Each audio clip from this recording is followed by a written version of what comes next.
that is true and accurate? Absolutely. Are you the same Rich Chipman who pre-filed testimony and exhibits in this matter? That's Rick, but yes, R-I-C-K. We misspelled it, sorry. Rick. Okay, No I'll problem. call you Mr. Chipman anyway. Do you have corrections to your testimony? No, it's pretty brief, but I think it encompasses. Okay. If asked the same questions here today, would you provide substantially the same answers? Yes. Okay. Would you like to move admission of your pre-filed testimony and exhibits? Pre-filed, everything that you've already filed. Yeah. All right. Are there objections? No objection. Seeing no objections, the board will admit the evidence and give the weight due. Do you have something else for us to look at? In addition, I think you started to mention that. That would be okay to start if we could do that. Okay. Or hold on. Can you explain what it is before we pull it up? it is I didn't realize that you had pictures necessarily of how close or where the proposed line was compared to our housing structures and homes that we're concerned about. So we made presentations on that. So okay. I made a map of that. Okay.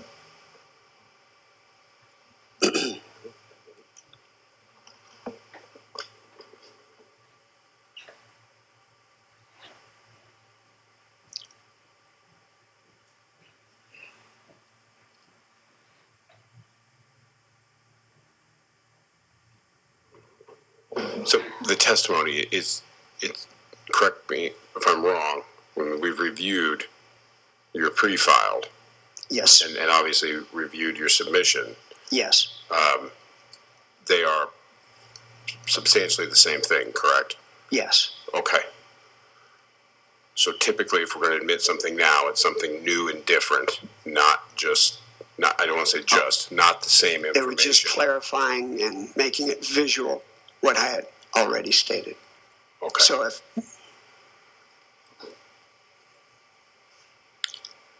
if we don't use them, we don't use them. But that was my hope to bring it more visual. But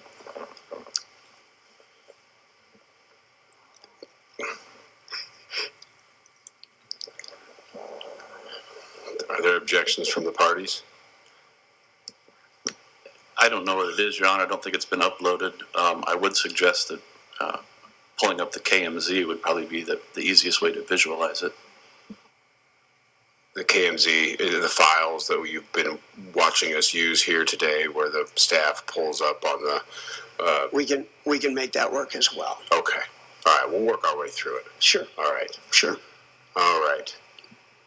So with that, we're now going to allow the parties to ask you questions. Once the parties finish, the board may ask you questions if it has any. And upon the conclusion of cross-examination, which, just as a reminder for the parties, needs to be questions related to their pre-filed testimony, you'll be allowed, after cross-examination, to clarify your answers that you've provided today. Okay? Okay. Great. Mr. Whippel, your card was up first, I think. Thank you, Your Honor. Mr. Chipman, you say in your direct testimony, you were asked on page 3 to provide a potential alternative location or route on your property. And in your answer, you talk about the line being close to Erling. Yeah, there we are. What concerns you about the location of the pipeline at Erling? Well, certainly we're jumping to Erling, and that's great. Erling is a concern. They are in my community. That pipeline goes directly up to the center of Erling from the south, jogs around Erling, and closes back in and continues on north. So the people of Erling would be not totally surrounded on 3 sides, but would be encompassed partially on 2 sides and fully on 1 side And certainly one of our greatest concerns is an accident, an incident. Certainly, I've been farming for 50 years, and I know none of the accidents that have ever happened to me were planned, and accidents do happen. And there's no doubt that it's a concentration of people in my community that I'm very concerned about. Certainly that, no doubt. So what you don't say here, though, is where you think the line ought to be moved to. Do you think at Erling it should be moved further to the east, for example? That's a difficult question. Certainly without plume tests and dispersion models, it's really hard to tell where it would be a great place for that to go near the town of Erling. I know. Let me ask you this. To your knowledge, is there any other populated area or important area east of the city of Erling? Directly east? Not directly east of Erling.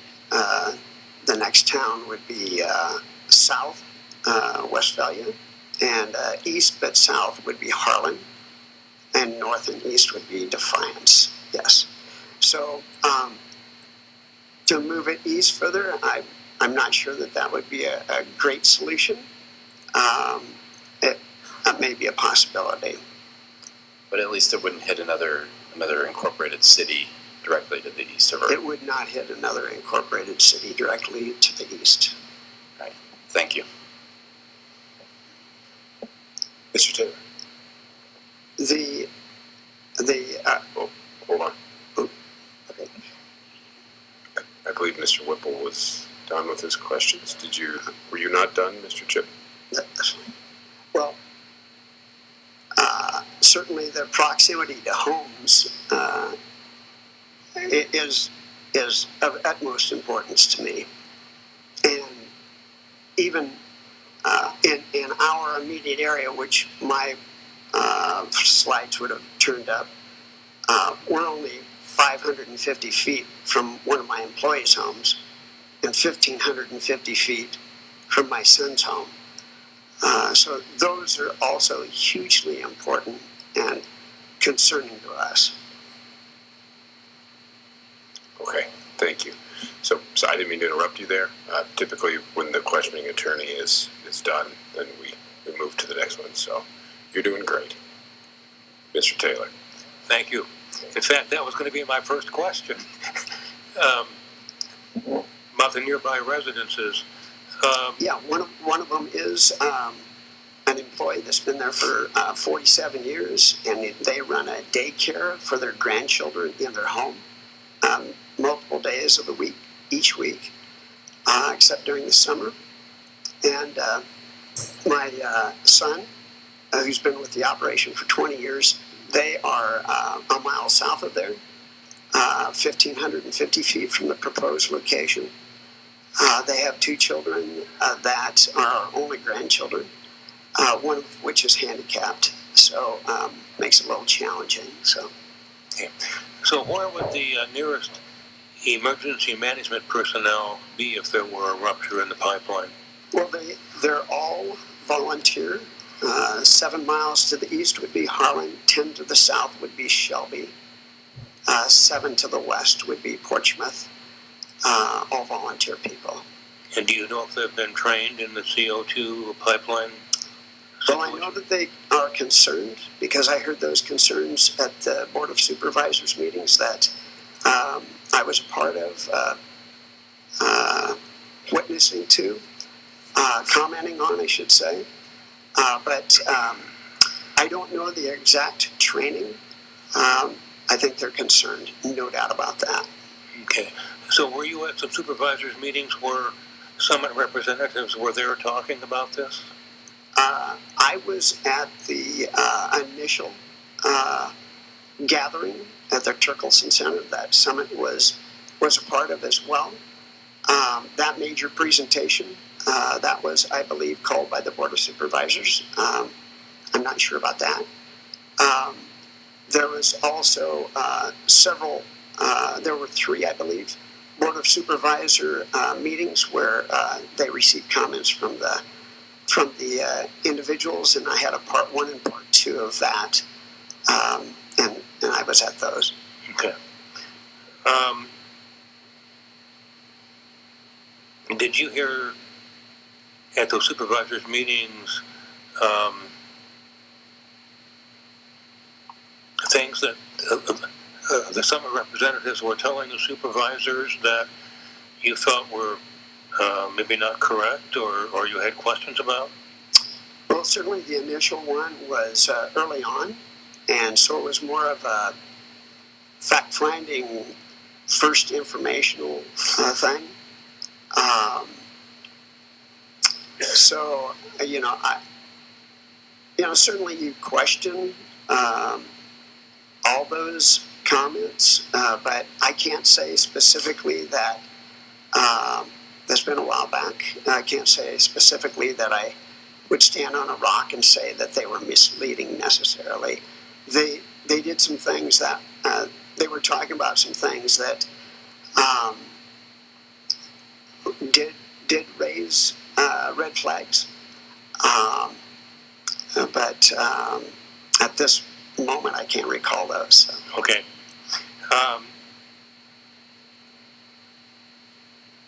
Yeah, Mr. Whippel, I think asked you about possible alternative routes. Did you discuss alternative routes with any Summit representatives or land agents? Well, I believe that we've had 4 representatives, maybe 5 by now, I'm not sure. The first 2 I really had no contact with. They really didn't approach me. The third one did, after my Board of Supervisors comments, dropped off some safety material with one of my employees, and he promptly gave that to me. And the fourth one, we had a cordial visit in the front yard, but I was moving on. Things are kind of busy around our place, and so didn't really hear back until they left a card in our door several weeks later, and we really haven't had a lot of contact with the land representatives. I don't know if it's that we made it known that we didn't want surveyors on our ground, why they shied away, but we have had a couple of calls from Texas, but other than that, not a lot of exposure. Okay. Have you made it clear to them that you don't want to sign an easement? Yeah, they have that impression, no doubt. Yeah. In your written testimony, you mention a CRP waterway that has a lot of tiling through it. First of all, would the proposed pipeline cross that waterway or impact that waterway somehow? Oh, absolutely. It crosses the CRP waterway. There's tiles within that, but there's tiles throughout the entire area. You have to understand that section 20 and 29 of Lincoln Township, Shelby County, is rolling, terraced, extremely fertile ground, but it is both of these sections, and it goes through a mile of our place, the proposed line. Both of these sections are deemed highly erodible by the FSA. This ground is very high quality. It is certainly waterwayed, terraced, tiled, GPS manure applicated.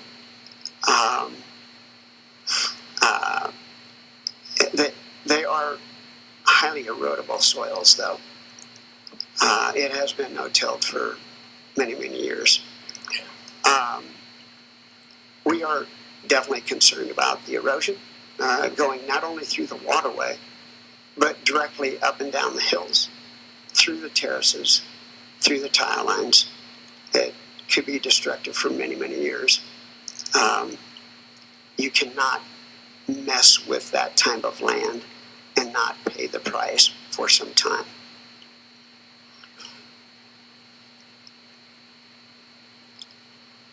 You say the land's highly erodible. Do you believe that the pipeline would be at risk from that erosion? Oh, absolutely. When you burrow a trench up and down these hills in this type of soil structure and through those terraces, absolutely, no question about that.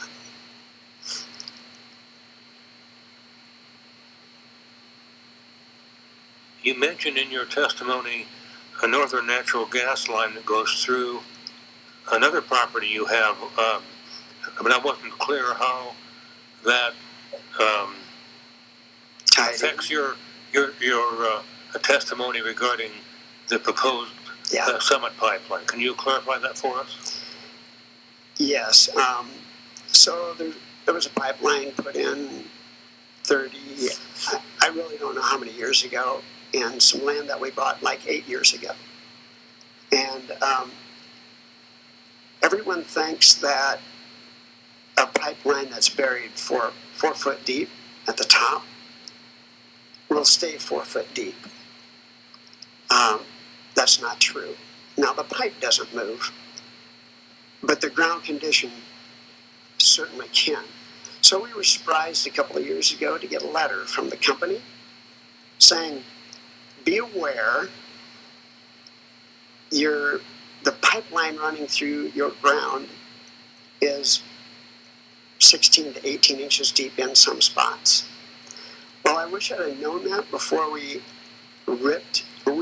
We run pathways when we are hauling with heavy equipment, either at harvests or with manure hauling. And we rip those pathways in the fall as soon as we get done, so that productivity falls the least that it can in that pathway. It's kind of scary to go out there and realize that you have ripped over the top of that pipeline that's 16 to 18 inches deep with a 12-inch ripper. So those are concerns. They may not happen for down the way, for a ways down the way. But my hope and my intent, my son has been with the operation 20 years. He's got a degree in agronomy, and our daughter has just joined the operation. She has a degree in animal science, and the older one's son may want to farm, as he says he does, someday. I don't want him to have problems with 16-inch pipelines down the road. It's just another part of the liability issue that is in there. In your written testimony, you say this is not the best technology for capturing carbon. Why do you say that, and do you have a better alternative? Well, certainly, digging a trench 2,000 miles and sticking it under a rock is not what I would call the best technology.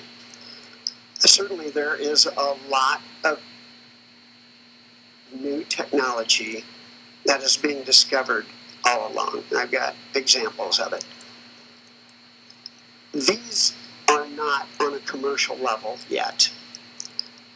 I would think that if we would push a portion of the funds that is taken to do this project into those, they could be quicker to come to commercial production use. Those technologies you turn into propane, CO2. I don't know about anyone here, but I contract a lot of propane for hog buildings, for grain drying, and that would be welcome it's a very high energy fuel. There's a lot of, we have a little different situation that the pipeline is right by our places. We produce hogs on those sites. We have hogs 4 miles south that are within a few hundred feet of the line. We have hogs 4 miles north that are within hundreds of feet of that line. These things, if there's an incident anywhere near those, I can't insure that. And I've got $500,000 worth of hogs sitting at some of these locations. There's no way to insure that. How do you have a business model like that? I'm sorry, I came off of your original. Could you ask your original question again, please? Alternative technologies for capturing carbon. And I think you answered that, but if you have any more to say, go ahead. Yeah, I mean, there's a lot of technologies that are being. I mean, the whole world is working on the changing of CO2 into fuels, into byproducts that are useful. Anywhere from. That's where I was going with that. I deal with ethanol plants all the time. I got trucks going in ethanol plants every week, not to take corn, but to pull DGGs. I see their dry ice that they make. I see the byproducts that I see them trucking CO2. They are capturing some now. Giving technology the opportunity to work, I think there are much, much better ways to capture carbon than the proposed situation that we're looking at today. You mentioned that there are livestock facilities fairly close to the pipeline route. Did you say there's no way to get insurance? You can't get insurance for CO2. Now, CO2 is an approved euthanation project method for swine, for the swine industry. And the reason it is because it's fast and painless. And so if there were a situation of a livestock facility, I mean, there's no amount of manpower from any of my team, which is 8 guys and 4 part-timers, or any of the volunteer services around, that would be able to move, transport, whatever, any of these facilities out. It would be more like stand back and clean the mess up later. Because, I mean, in order to move a 2,540 head unit out, it takes, depending on their size, multiple pots, multiple people in the barns. I mean, it's just not feasible. There are better ways. Do you know how many hogs are in these various facilities that you've talked about? Yeah, well, depending on how far you want to go out, but you talk about moving the location of the pipeline. If you go 3 miles in either way, we've got hogs on all those. So, I don't know how far you want to plume this or dispersion model this out, but within 800 feet of the pipeline, we have 3,200. If you take at any one time, if if you go out a mile, I don't know, I never figured that out. But if you go out a mile, we probably have 8,000 pigs, and so on and so forth, because it isn't all right there. It's north of us along the line, it's south of us along the line. And I don't want to focus on the livestock solely because human life is so much greater importance for me. And having my people live that close, and my family physician lives on the other side of it. So if I tell you, push that line east, will ya? What's that? I mean, my family physician lives in a valley below. I mean, I don't want to push it onto anybody else either. It's the human factor is huge. The livestock loss could possibly be huge, and it's not in it could blow in this area. It's in miles, because that's what we're exposed to. Or who are you going to call community or neighbor? Is it everyone along the 2,000-mile route? There's a lot of livestock facilities along the 2,000-mile route. There's a lot of people that live within 1,000 feet. I would presume if I've got some of my own, but it is. I mean, to get a business model that is protected, certainly in agronomy, we can protect very well with insurance. Certainly in livestock, you can protect some things, not biological influences, but you cannot protect against CO2 exposure like that. Thank you. That's all the questions I have. Thank you, Ms. Gruenhagen.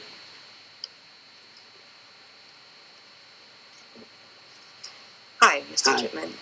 My name is Chris Gruenhagen, and Yes. I'm representing the Iowa Farm Bureau. Mm-hmm. So I want to pick up a little bit where Mr. Taylor left off. Okay.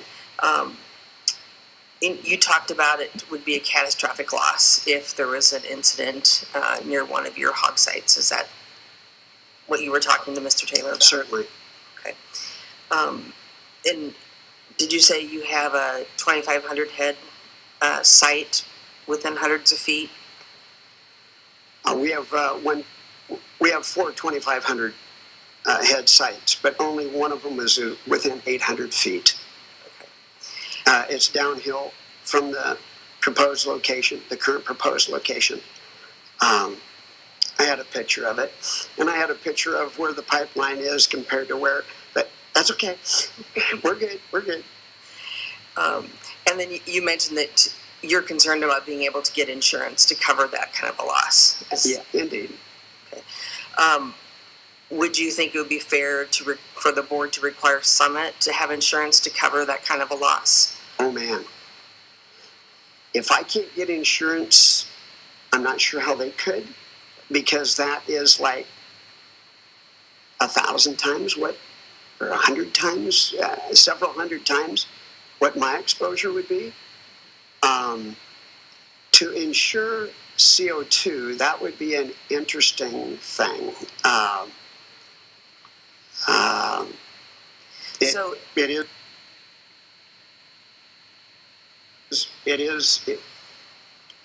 That would be one risk. That would, of course, the liability to a landowner is one thing, and that's huge enough. Due to the fact that I'm involved in the livestock area as well, I'm bringing to light the exposure of the livestock people as well. Me specifically, but in general. So there are other liabilities, no doubt, that I don't believe Summit is probably going to be able to handle or does handle. But certainly the livestock area would be a huge, huge thing that I don't know that has been addressed much here. We did have have a loss in a building. Maybe I shouldn't share this, but lightning struck, blew out everything. Phone lines to the alarms, the generator, the alarm system, all the safeguards. Thankfully, we only lost 440 there. They were market. They were insured because of the loss. But I'm telling you what, that is not something that you want to go through on a 2,500 head building. 400 head. We had 15 people there for hours. It is not a good thing. So hypothetically, if there was a catastrophic loss. Yes. In that 2,500 head building, and maybe this is not a fair question for you to figure that out on the back of a napkin here, but approximately how much insurance coverage would be required to make you whole for that? Yeah, each one of those 2540s would, depending on the size, but they could be up to $500,000. All right, thank you. And you also talked about in your direct testimony that you apply manure on these properties? Yes, indeed. Okay. That is part of what makes us green in our own fashion. We harvest grain. We buy grain from neighbors. We put it through our feed mill. That was on the picture too. We feed it to our pigs.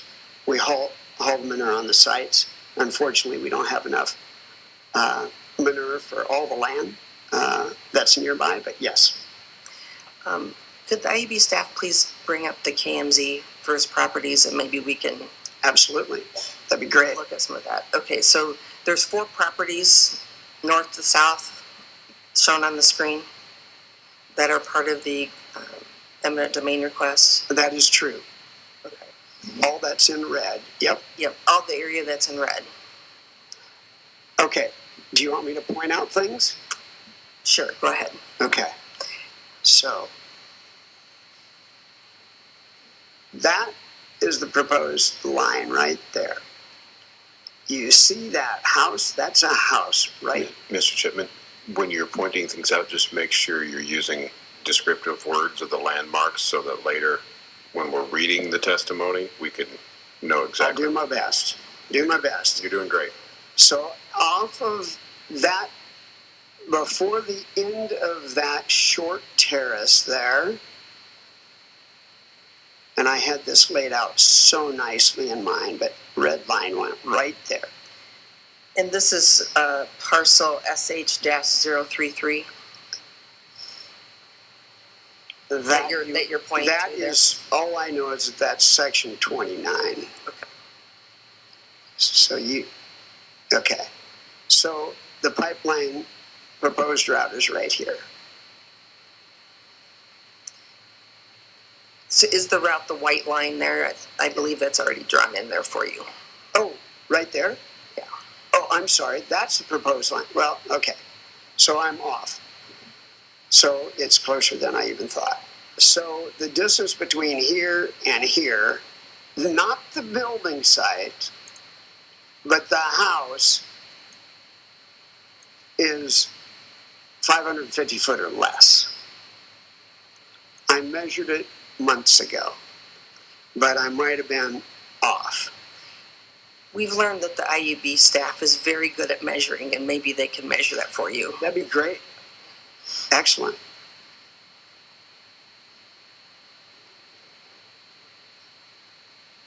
How big? You should be able to read it right there on the screen. 501.59, right? Yeah, am I reading that right? Okay, so I was giving them a little grace. 550, it's rounded off and it's 500 feet. That home, I feel responsible to a certain degree for that guy's safety. He's been with me since he's 16 years old. He has a wife. His kids have graduated, but they bring their grandkids there because both of the daughters teach. 2 of the 3 daughters teach. So is that an employee that lives there? Yes, I own that home. As my wife and I own both of those sections, both of those partials, I shouldn't say sections, but both of the fields that are involved. My wife and I we own that house. That house is rented from us by our corporation that operates, and he is an employee of that corporation. So, bottom line is, and we own the corporation. So, bottom line is, that home we own, and that guy's been working with me since he's been 16, and he's now 62. Okay, so that's one major concern, yes. There are no hogs on that site anymore. Used to be, not now. And so is the hog farm then a little bit like a section over? Yeah, could you give me a bigger picture? Just back out a little bit. Section over in south? Yeah, no, the other way. Southwest of there. You gotta go west. Oh, okay. Right there. Now you can say, okay, so that one is 500 feet away. This one, by my measurement, was 1,550 feet away. That is owned by a corporation that I own. My wife and I own, and him, and the son. His family, 2 grandsons, 10 years old, one of them's handicapped. You can't always move him on the blink of a dime if there's nobody there that can't pick him up. So the farmstead that is directly west of the most southern parcel is where your son lives? Right. Oh, you want me to verbalize that? Yes. I'm trying to help you with that. Yes, thank you. That is correct. The furthest south point of the pipeline on our property, he is roughly 1,550 feet west of there, and that's their home. No hogs there. Okay, if you could expand it out just a bit more. Okay, this is, zoom in there, please. This is where we live, is right here. I'm saying it's 2,500 feet. I did not measure that. They could do that if they wanted to, but there are 3,200 hogs on that location. Now these, where's my pointer? And those are two farmsteads on. No, that is not 2 farmsteads. That is a feed mill there. Okay. These are finisher buildings. They are on a hill. Hopefully they wouldn't get smoked, but we don't know how big the plume would be. These are nurseries. They're in a low-lying area. They would get smoked the first if an incident happened in that portion, of course. So these two I'll just call them building sites for. Yeah. They're located on Road M16 to the west of the parcels that are subject to eminent domain. That is correct. That is correct.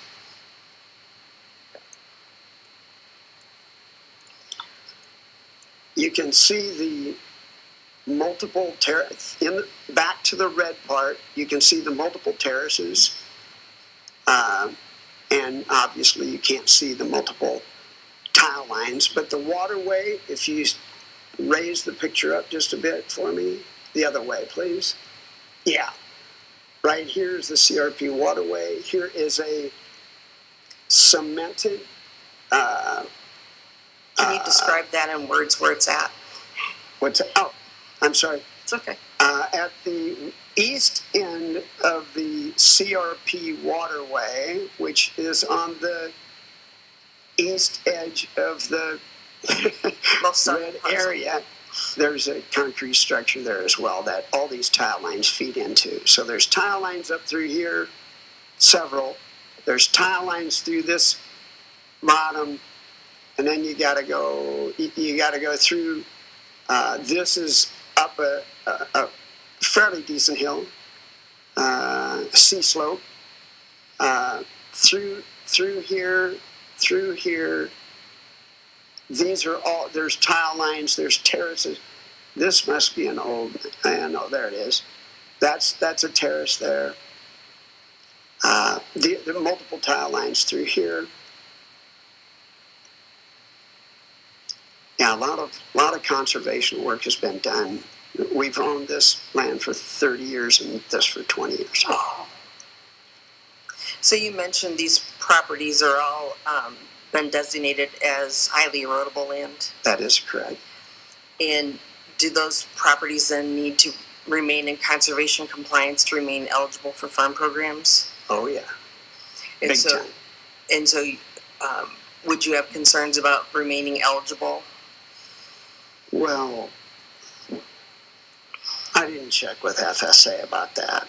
I figure that if somebody's going to trench 2,000 miles from southern Iowa to North Dakota, they surely have something arranged with FSA that they can burrow through there without throwing us all out of the program. I didn't check that out. I took for granted that that one was covered. I don't know that it is, but If that did become an issue, would you expect Summit to make you whole some for the loss of eligibility? Summit would have to fork out a lot of bucks for that, because if I'm ineligible for the program, the government subsidy to agronomy is significant in that it reduces the cost of insurance, RA, revenue assurance, yes, so that it is affordable. You have to insure. I can't insure hogs for biological loss, but I can insure my crop for every loss there is. So when you say revenue insurance, you mean crop insurance? Yeah. More commonly. RA is crop insurance is, yeah. Okay. So I have to be able, in order to compete, be able to insure. And if I'm thrown out of the program, that if the government wanted to really threaten me in some way that I did something nasty or something wrong, they'd say, okay, we're not going to allow you into the program. And are you required to be in conservation compliance to purchase crop insurance? Absolutely. I mean, even if I would go out and till one of these fields, I would have to ask their permission. Otherwise, I would be in question. I would be liable to be thrown out of the program. I cannot, without asking permission, I cannot till that, any of those.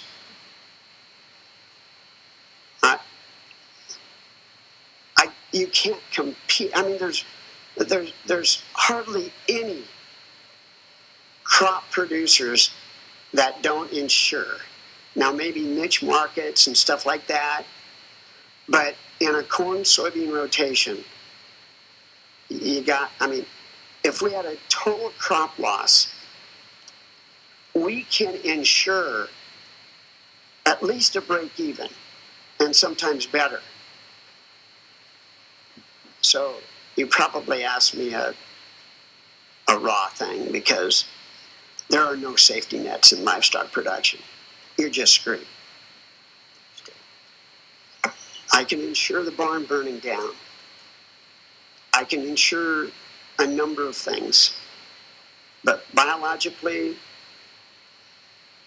nothing. No one cares if you lose a 30-year herd. I have to be able to insure for agronomy. Thank you for visiting with me. I have no further questions. Thank you. I believe Ms. Colas is next. Good afternoon, Mr. Chipman. I have a question as I'm looking at this map.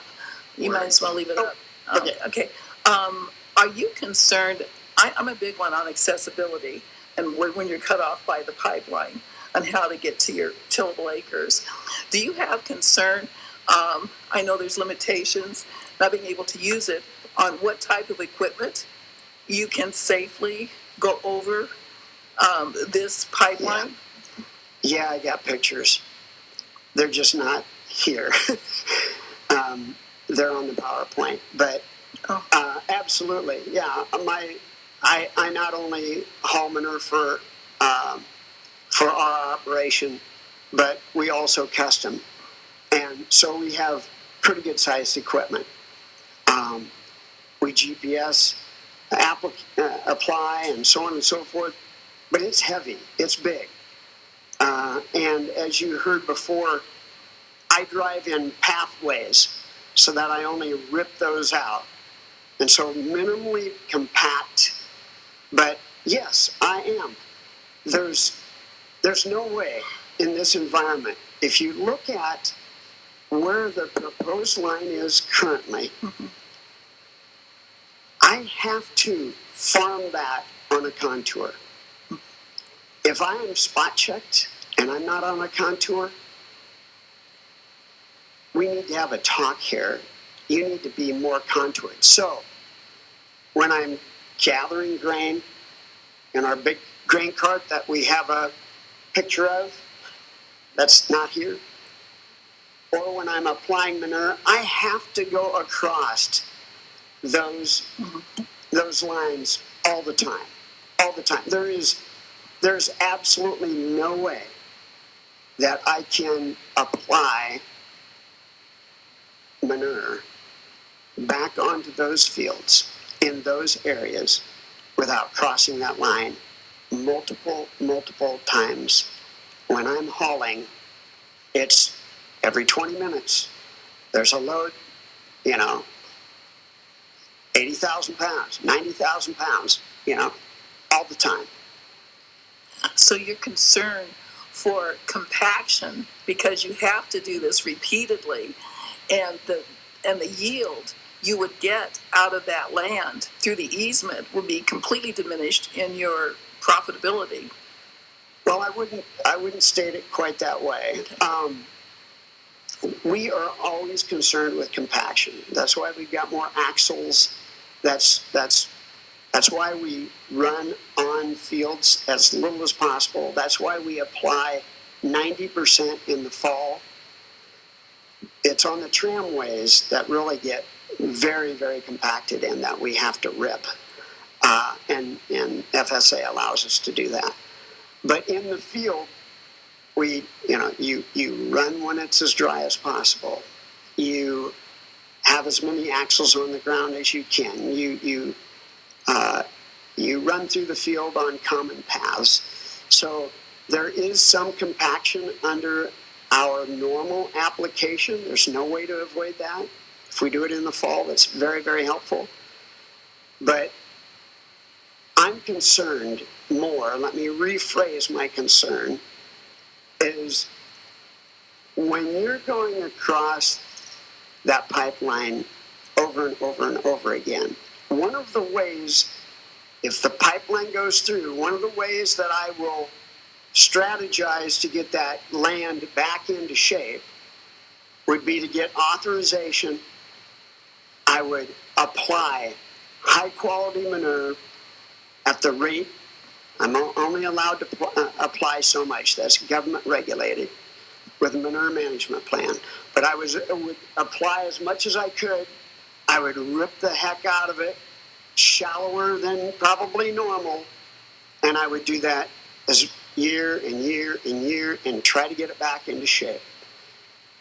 There's no question that the productivity would be decimated for a while. There's no question about that.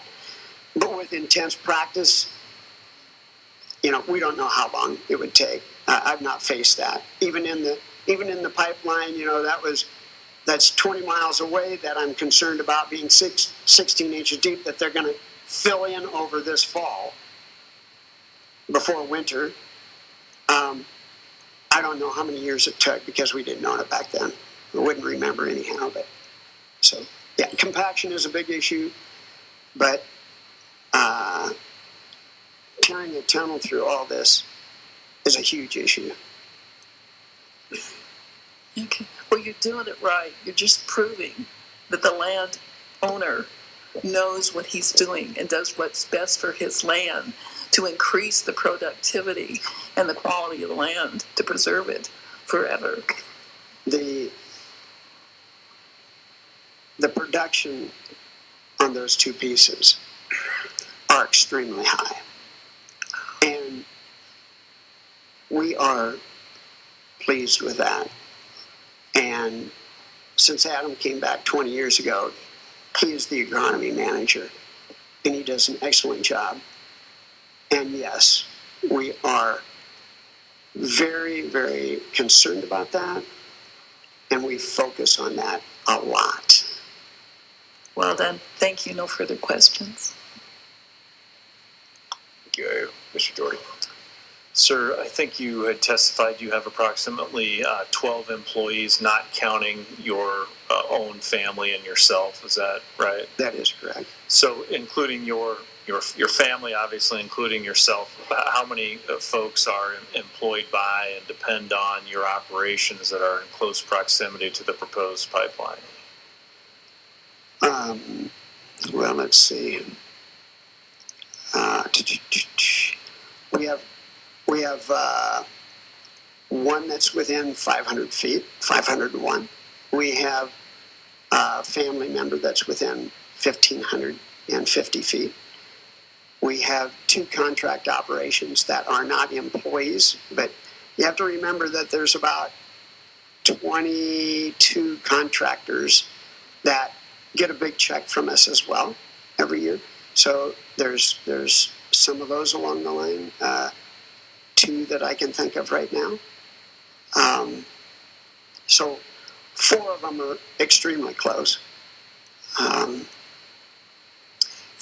I was thinking in general, I'm sure you've heard that part of the big pitch here by Summit is that they're going to have temporary jobs and maybe even some permanent jobs, but you are already existing employer and or contractor provider for various wages and services to 20 plus people, right? Yeah, if you talk contractors and employees, it's probably more like 32. Okay. Yeah. And you're concerned about the economic impact, the negative economic impact, the existence of this pipeline, not just in the event of an unintended release, but just generally that it could have on your business and operations, right?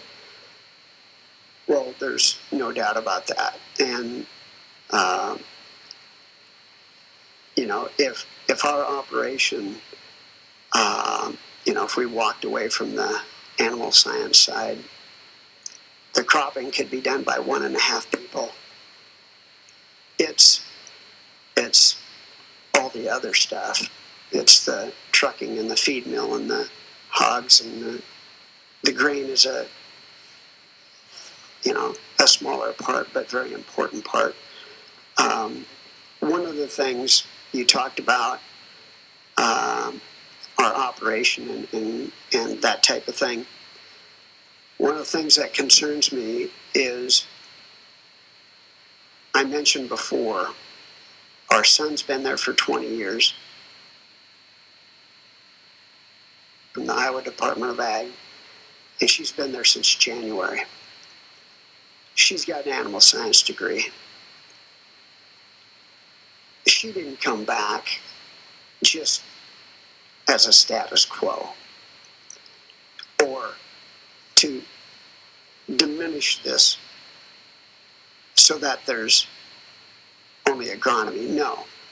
I think as I pull away, my MO has been to build a hog operation for years and years. And as we have grown, we have contracted other places and we have rented some. This new generation has the opportunity to decide. We drive 120 miles a day just to caretake animals that we rent the buildings from. We don't contract those, we rent those. We have strongly been considering building and getting rid of some of the rental situations so that we can get that closer to the feed mill. Have more manure use of ourselves. In these rental buildings, other people get the manure. But there's so many advantages to us adding another facility. Well, in our neck of the woods, it's not like here. Here, I'm driving down the road of 175, and it's like, oh, wow, there's no homes around here. This is flat. That'd be a great site for a hog unit right there. That'd be great. But in our area, by the time you consider water, rolling hills, and road systems, there's only a few places to build. And manure access, so that it benefits you, not your neighbor. Our two most prominent sites to expand or build or replace some of these rentals are in the road of the pipeline. I mean, they're not right on it. I had pictures of that, but they're not right on it, but they're real close to it. Now, tell me, do you want to add another 2,500 or 5,000 right next to a pipeline that you've already got $1 million risk on? Do you want to add another $1 million? I mean, yeah, it's not going to happen at the same time, clear across. I mean, I'm not risking $2 million, but I'm risking $500,000 4 times now. And it really limits the opportunity for these kids to put facilities where they might deem them being correct. And we have been considering this for a long time. Some of the reasons that we haven't been able to consider it is that farm up there, the home farm was a sow farm. Well, you can't put a finisher within a mile of a sow farm. You're just biosecurity messed up. We converted it. We have been, 2 years ago we got done, but it took us 1.5 years to convert 6 of those buildings over. And now, 2 years later, it's like, okay, maybe now, if you guys want to, I'm staying out of it because it's their 20-year commitment, not mine. I've already done those. It's their opportunity if they want to take it, but don't limit that opportunity. Yeah, we have another site 20 miles away, but it's like, that's 80 miles of driving every day just to get down to it and back unless we can find somebody close. And to find good caretakers of buildings just anywhere in southwest Iowa is difficult, believe me. It's better under your own management, better under your own oversight. So to sum that up, your family operation and its likelihood of potentially expanding is now put in serious question based upon whether or not this hazardous pipeline would be approved across your land. Well, it certainly limits options. And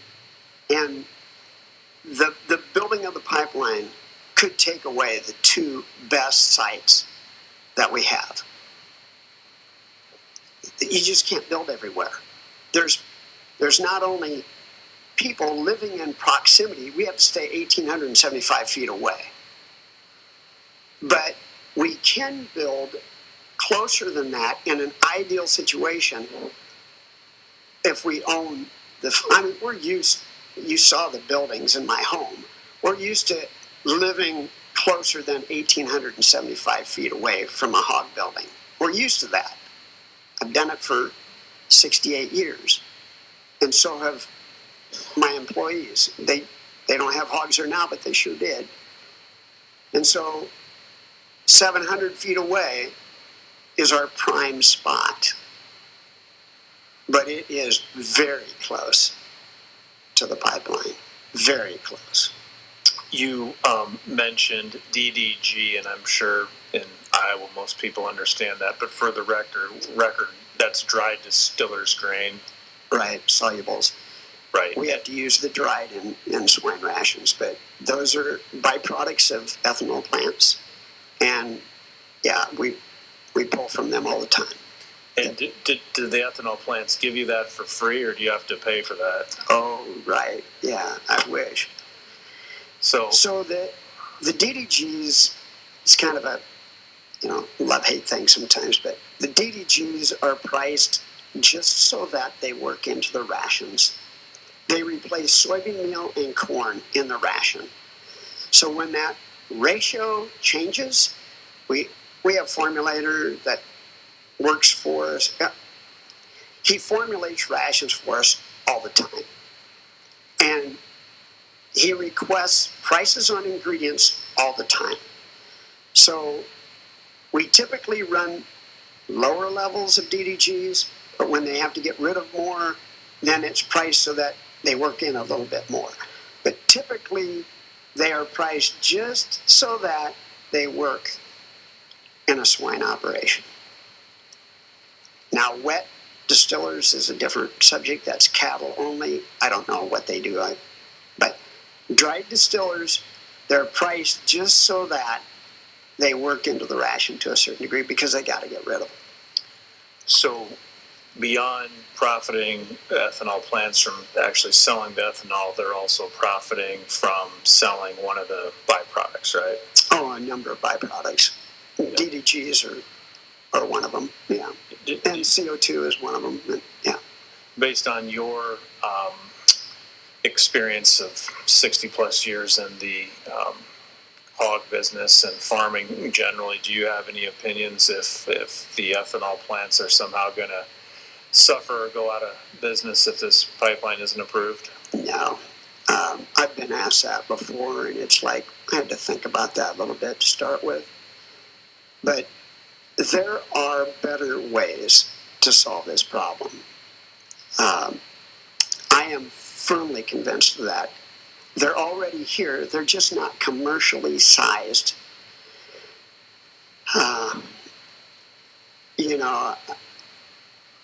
A business associate was at a conference in Florida. And it was a carbon conference. And it's like, what do you think of this? And it's like, well, you can think whatever you want, but a pipeline that is sequestering CO2 from ethanol plants is not going to affect the climate whatsoever. And this, I can't quote the guy's name, but he was an expert in the carbon field. Now, sure, he might have had a bias one way or the other, as all of this situation is. But he is an expert in the field. I do not believe that it will affect the ethanol situation. What's probably a little more concerning to me for ethanol is all the other opportunities for fuels, energy, those types of things. So, yeah. All right. Thank you, sir. Appreciate it. Ms. Hyde? Hello, Mr. Chipman. Just one question. Oh, yes. I'm a landowner as well. But just, is there anything else you'd like to say about your land?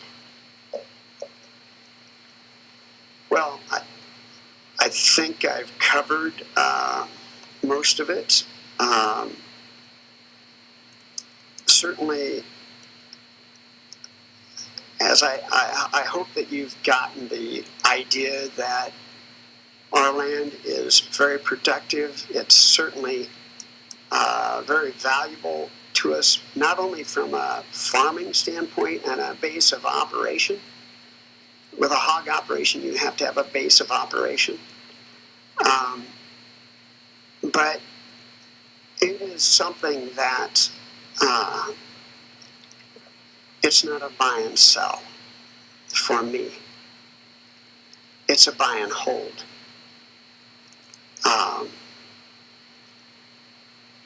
I'm subjected to a lot of risks in what I do, and the land helps take some of that risk out. It is a base that can be looked at for tough years, and believe me, it is difficult to turn down offers when the hog business has had an incredibly nasty year. But there's more to it than money. And the land is that way as well. And Isaac is 10 years old. Isaac wants to be a pig farmer. Now, I don't know if that's going to happen. The world is changing.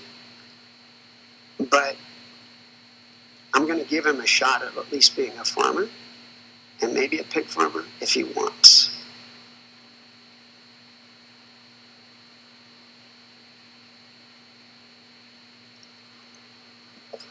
I respect your hog farming. He's overseen many hogs himself, so I know what you're saying. Thank you, sir. It has changed a lot. Yeah. Okay, seeing no more questions from the parties. The board have questions? Yeah, just quick. If we could pull the KMZ map up again. I just want to, kind of a stickler for fact. I want to make sure the record is correct. If we go back to that main location, I believe we were measuring from a barn and not a home. And that measurement got used multiple times. Okay. Is that correct? That would have been the barn and not the home? Okay, yep. You did use the barn. I mistook it as well. I'm sorry. Nope, Let's remeasure that if you wish. Maybe 550 isn't full. Maybe it's a little further than 550 then.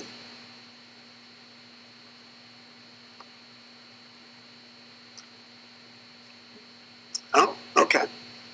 727. I stand corrected. It's not 550 like I thought. It's 727. No, and that's fine. I just wanted to make sure we're using the right number as we go back and look at this record again. The other thing is if we could zoom out.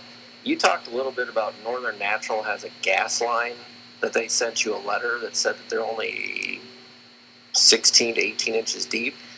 Where, using this map, or this KMZ map, where is that parcel located? 20 miles away, down by Walnut. Gotcha. So it is at an unrelated site. It has nothing to do. I put that in my filing as an example of these things don't always stay 4 foot deep, but it has nothing to do with this location. All right, thank you for that clarification. I just want to make sure there wasn't another pipeline going through this parcel that we were There is not. unaware of. And I believe that is it for my questions. Thank you for clarifying. Mm-hmm. Okay. Thank you, Mr. Chipman. Now you can redirect yourself, which just means clarify anything you'd like clarified that you were asked today. Well, I think that we've covered the proximity of the houses quite well. The issues and liability, even though we haven't specified the liabilities other than the hog situation, but they are definitely there. I believe that we've covered conservation concerns as deeply as we can, and the heavy equipment usage over the top of these lines that is just going to happen. Future plans.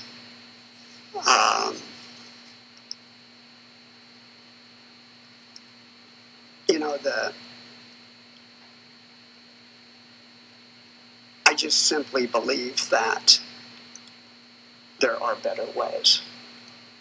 And I know that you gentlemen don't agree with me maybe on that, but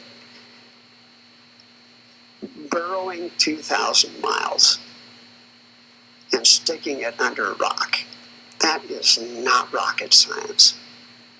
I mean, yeah, there's science included in capturing it, but it is old technology. If we could take and capture this CO2 at the plants, convert it into usable products, whether it be fuels, whether it be plastics, or whatever the case, anywhere from propane to aviation fuel, and all those things are being worked on and actually have been successful, just not commercial sized. It would be so much better than going through all of this and exposing people to all this potential hazards.